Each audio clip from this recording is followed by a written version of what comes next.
Josefina es licenciada en Derecho, trabaja en el Hospital Punta Europa de Algeciras y ahora trabaja como técnico administrativo y ha sido presidenta del Comité de Ética y ahora es la que registra las últimas voluntades, o como le llaman ahora, que le van cambiando el nombre. Sí, eso.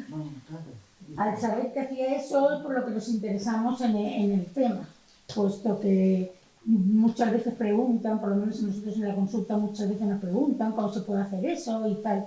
Pues ella nos va a explicar exactamente cómo puede hacerse las cosas, cómo se tramitan y qué derechos tenemos y qué obligaciones tienen también los sanitarios y todo de hablar del tema, ¿no?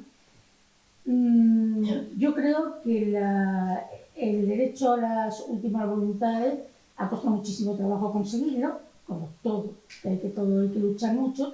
Entonces creo que es importantísimo que lo conozcamos a fondo y que sepamos cómo funciona y cómo podemos acogernos o cómo no. Y eso no quiere decir ni muchísimo menos que estés obligado, es un derecho, no una obligación. Por lo tanto, no tiene que darnos ningún cosita así de hablar de estas cosas, porque son cosas que, bueno, que conviene saberlas y tenerlas, lo cual no quiere decir que las vayas a usar. Entonces, os voy a dejar con Josefina, que nos lo va a explicar muy bien todo, ¿eh? Pero no importa, ya sé que soy muy jóvenes. Creo que todos estaremos de acuerdo en la gran preocupación que existe en nuestra sociedad por las decisiones que se toman al final de la vida.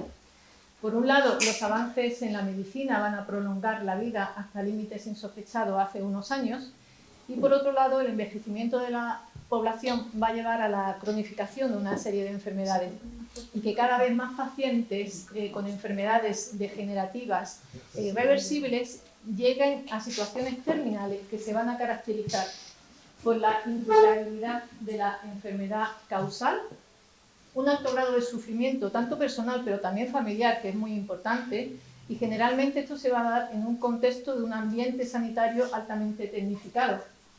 Es en este momento donde nace la idea de voluntades vitales anticipadas, como la forma de ejercer la autodeterminación personal en momentos de pérdida de control de decisiones. Porque en una sociedad avanzada, y yo creo que la nuestra lo es, aunque a veces lo dude, el derecho a la libertad y a la autodeterminación personal debe mantenerse en la enfermedad y alcanzar también al proceso de muerte. Sin más, voy a hacer esta presentación que lo he representado como un pequeño camino para que entre todos podamos recorrerlo paso a paso. Vamos a comenzar diciendo que es una declaración de voluntad vital anticipada, que es el documento en el que toda persona capaz, consciente y libre va a reflejar sus preferencias sobre las situaciones sanitarias de las que puede ser objeto, en el supuesto de que, llegado el momento, carezca de esa capacidad que hemos dicho para decidir por sí misma. El fundamento es el principio de autonomía que incluye la gestión de la propia vida. Esto implica que toda persona con capacidad informada y sin coacciones puede decidir sobre lo que considera bueno para ella, incluyendo la demanda, la aceptación o el rechazo de determinados procedimientos. Una buena práctica médica, lo que quiero que tengáis claro, es que no existe sin el respeto a la voluntad del paciente, que hemos adquirido este derecho a participar en la propia planificación de nuestra atención sanitaria. ¿Cuál es el objetivo que nos planteamos a la hora de hacer una voluntad? Es unir los conocimientos con las voluntades para la toma de decisiones. Y tampoco debemos concebir este documento en sí como un instrumento de confrontación. No se trata de que como pacientes vayamos a indicar qué es lo que se tiene que hacer con nosotros, sino que ejerzamos nuestro derecho a escoger entre opciones razonables o a rechazar aquellas que no deseamos. Esta es la guía, que he dejado también unos ejemplares ahí, que ya no se hacen en papel por el tema del ahorro y de la ecología, pero quiero remarcar la importancia de esta guía y de su lectura antes de realizar el registro, ya que nos va a dar una serie de conocimientos básicos sobre los temas a tratar, También hay un glosario de términos médicos, además de incluir los anexos que una vez que los cumplimentemos se van a subir al registro de voluntades. Y quería ojearlas un momento con vosotros.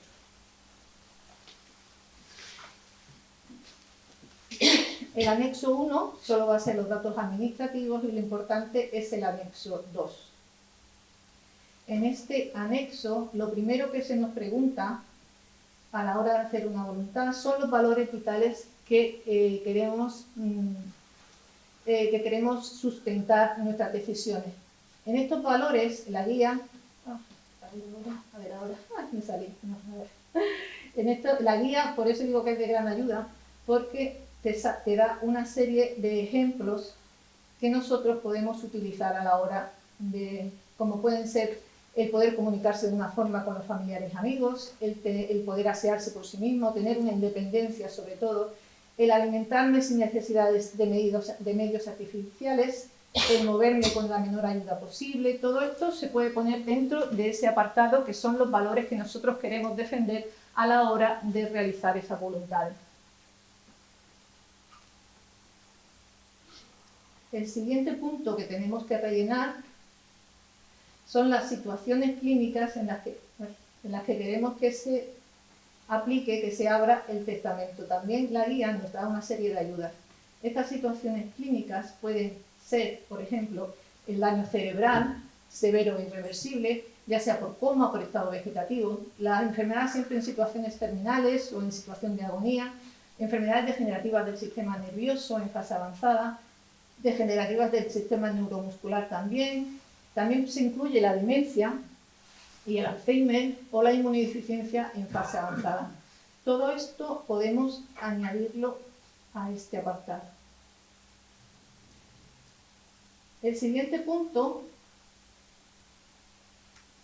es de las actuaciones sanitarias de las que queremos ser objeto. Aquí tenemos ya que hasta ahora a lo mejor es un poco más teórico, pero aquí en esto sí son actuaciones sanitarias que tienen que hacer sobre nosotros y tenemos que decidir si queremos, en esas situaciones clínicas que hemos dicho de que estamos ya en situaciones terminales y se supone que estamos en una situación que ya no podemos tomar decisiones, ya no podemos tener ese contacto con el médico, en esas situaciones querríamos que nos pusieran una transfusión de sangre, que es lo primero que te pregunta.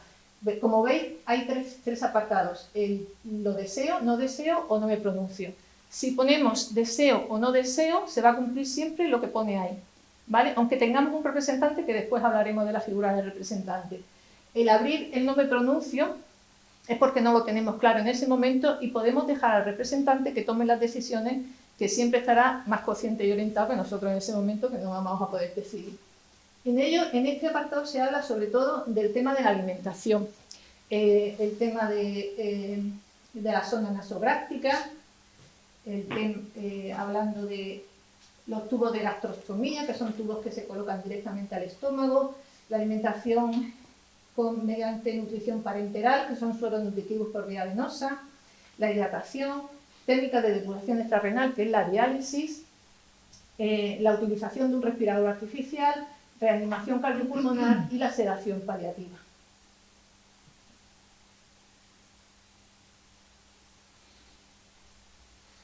También quería hacer importancia porque hasta ahora cuando hablamos de voluntades vitales todos estamos pensando que vamos a restringir cosas para llegar con una buena calidad de vida al final de nuestros días y que no se nos que no se haya, por parte de la sanidad, no se haya se nos alargue la vida de forma innecesaria. Pero en este apartado, como veis, ponemos que sí o que no. O sea, que hay personas que yo he tenido haciendo testamento vital que han tenido ELA y vienen porque quieren estar conectadas a un respirador. O sea, tenemos que estar abiertos. Como hemos dicho, es un documento donde expresamos nuestras preferencias y tanto podemos ir hacia un lado, aunque el 80% se vaya hacia no quiero que me alarguen la vida de forma innecesaria, tenemos que tener también la mente abierta de que hay personas que quieren estar conectadas a un respirador, quieren estar conectadas hasta la PlayStation si se la ponen por delante.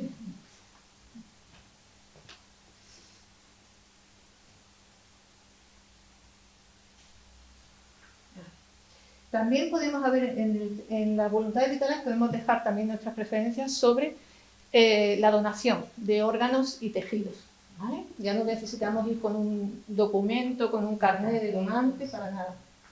En el tema de la donación de órganos y tejidos, nos habla sobre la donación en asistolia,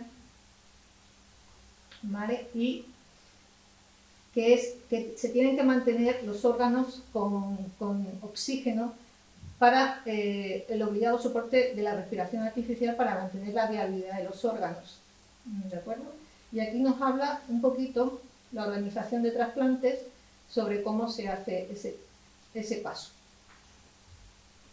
El anexo 3 es la figura del representante, que no es una figura obligatoria. Nosotros podemos hacer un testamento vital sin tener que dejar a nadie como representante ni como sustituto, pero es una figura que podemos tener la opción de nombrar. Estaría el anexo 3 el representante y el anexo 4 el sustituto del representante.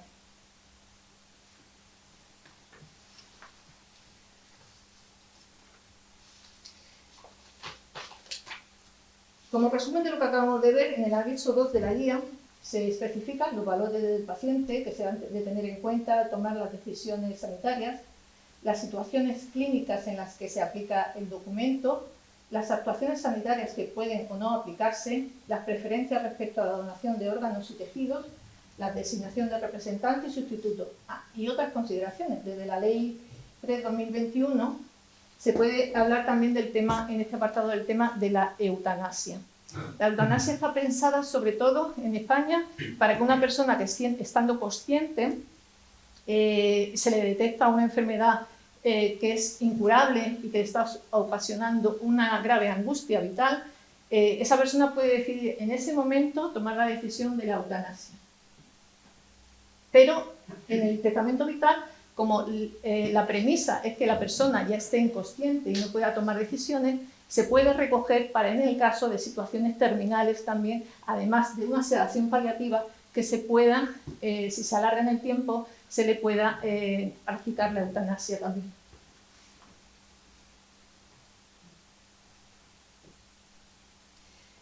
Las ventajas de hacer una voluntad vital anticipada.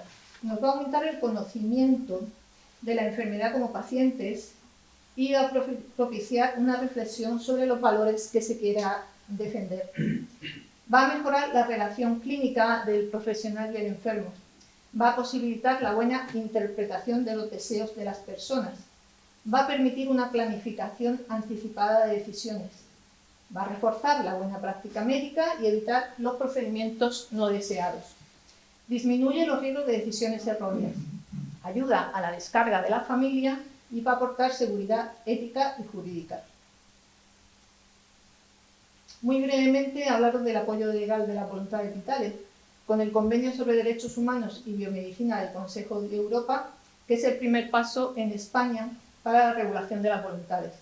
La Ley 41/2001, básica reguladora de la autonomía del paciente, que introduce los mínimos en esta materia, dejando la regulación a las comunidades autónomas. La Ley 5/2003, de declaración de voluntad vital anticipada, que determina el objeto, el contenido y la eficacia de las voluntades. La Ley 2/2010, de derechos y garantías de la dignidad de la persona en el proceso de muerte, al objeto de asegurar la dignidad de las personas, y también va a establecer y desarrollar los derechos que la asisten en este trance, y determina también los deberes del personal sanitario para garantizar los derechos de los pacientes. El decreto 59/2012 del registro de voluntades vitales trata sobre la organización y el funcionamiento de los registros. Es importante saber que la legislación andaluza no ampara el ejercicio de la objeción de conciencia en el tema de las voluntades vitales. Sí lo ampara en el tema de la eutanasia. Vamos a ver quién puede hacer esta voluntad. Pues van a ser las personas mayores de edad, los menores de edad que estén emancipados y los incapacitados judicialmente, siempre que la sentencia no lo impida. Se hace en las delegaciones territoriales de la Consejería de Salud y en las sedes habilitadas, como lo es desde el 24 de mayo del 13, nuestro punto de registro en el Hospital Punto Europa.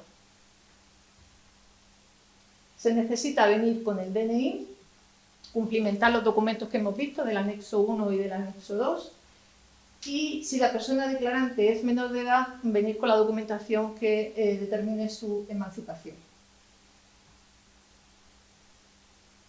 La revocación de una voluntad se puede realizar modificaciones y ser anuladas por el autor en todo momento. Eso tenemos que tenerlo también muy claro.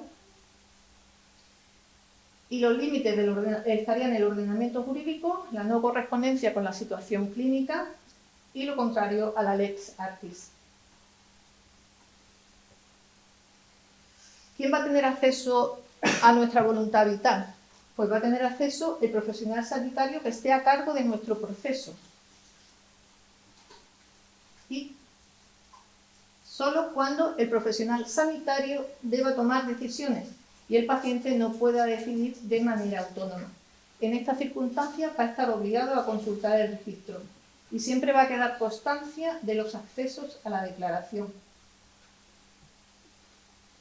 El acceso en estas circunstancias va a ser siempre obligatorio para los médicos y va a ser una obligación legal de la ley que hemos estado viendo antes, 2/2010, que va a establecer las infracciones y sanciones disciplinarias sin perjuicio de las responsabilidades tanto civil o penal que también puede acarrear el no seguir con lo que dice una voluntad vital anticipada. Para que veáis un poquito cómo entraría un facultativo en la voluntad vital, esto sería el acceso a historia única. Tendríamos que llegar hasta el icono donde dice que el usuario tiene una voluntad vital anticipada y entonces se abriría este desplegable que dice que el paciente no puede expresar su voluntad. Estaríamos en las premisas que se supone que se abriría un testamento vital. El usuario no puede establecer un diálogo con el médico, y también hay otro desplegable que dice que el paciente autoriza el acceso. Esto es muy importante porque cuando tenemos hecha una voluntad vital podemos consultarla con nuestro médico de atención primaria, explicarle problemas, explicarle nuestras dudas que tenemos sobre, habiendo hecho ya la voluntad vital, porque ya como hemos dicho se puede modificar en todo momento.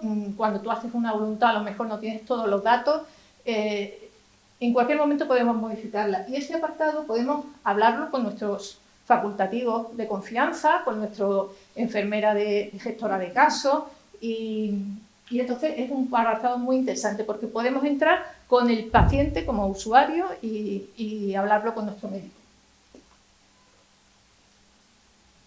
Esto es lo que veríamos cuando se despliega. En esto vemos los datos personales, los valores, las situaciones clínicas y las indicaciones que hemos hecho. En diario hospital pasa lo mismo, el paciente no puede expresarse o el paciente autoriza el acceso. Con estos gráficos solo indicaros que para ver el número de inscripciones que se hacen, que en Sevilla y Málaga son las dos provincias que registran más número de voluntades vitales. Y con deciros que, por ejemplo, las personas que más registran su voluntad, la edad sería entre 60 y 69 años. Y con esto deciros que las mujeres somos las que más donamos, muchísimo más que los hombres.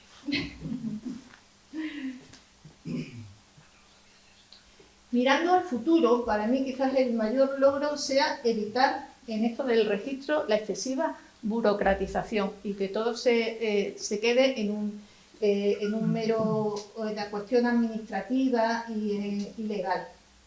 Ya que para mí el reto de la voluntad vital anticipada es que todo el personal sanitario forme parte activa de la promoción de lo que es una voluntad vital y el derecho, que es una voluntad vital anticipada.